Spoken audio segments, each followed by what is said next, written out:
this is where I think the definition of book has changed or can be changed or could be changed for this program.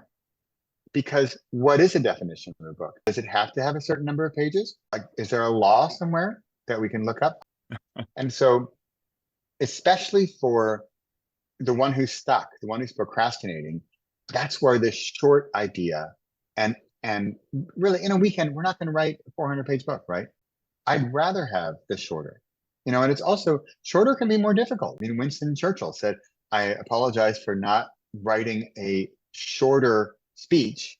I didn't have time, right? Because of editing and all that stuff.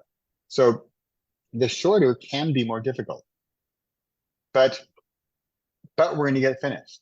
And that's where we're going to really take, if your story has 27 scenes or your nonfiction book ideas, we're not going to get all 14 ideas.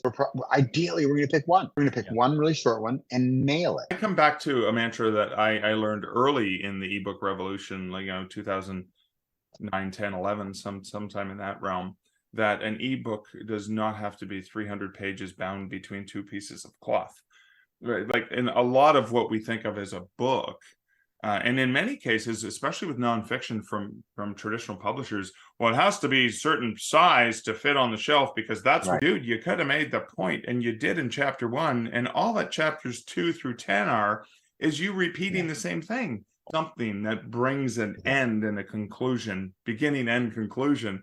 It doesn't have to be encyclopedic, right? Well, no, for the weekend, we're just going to take one. Or whatever, or 3 or something, but some finishable, manageable number.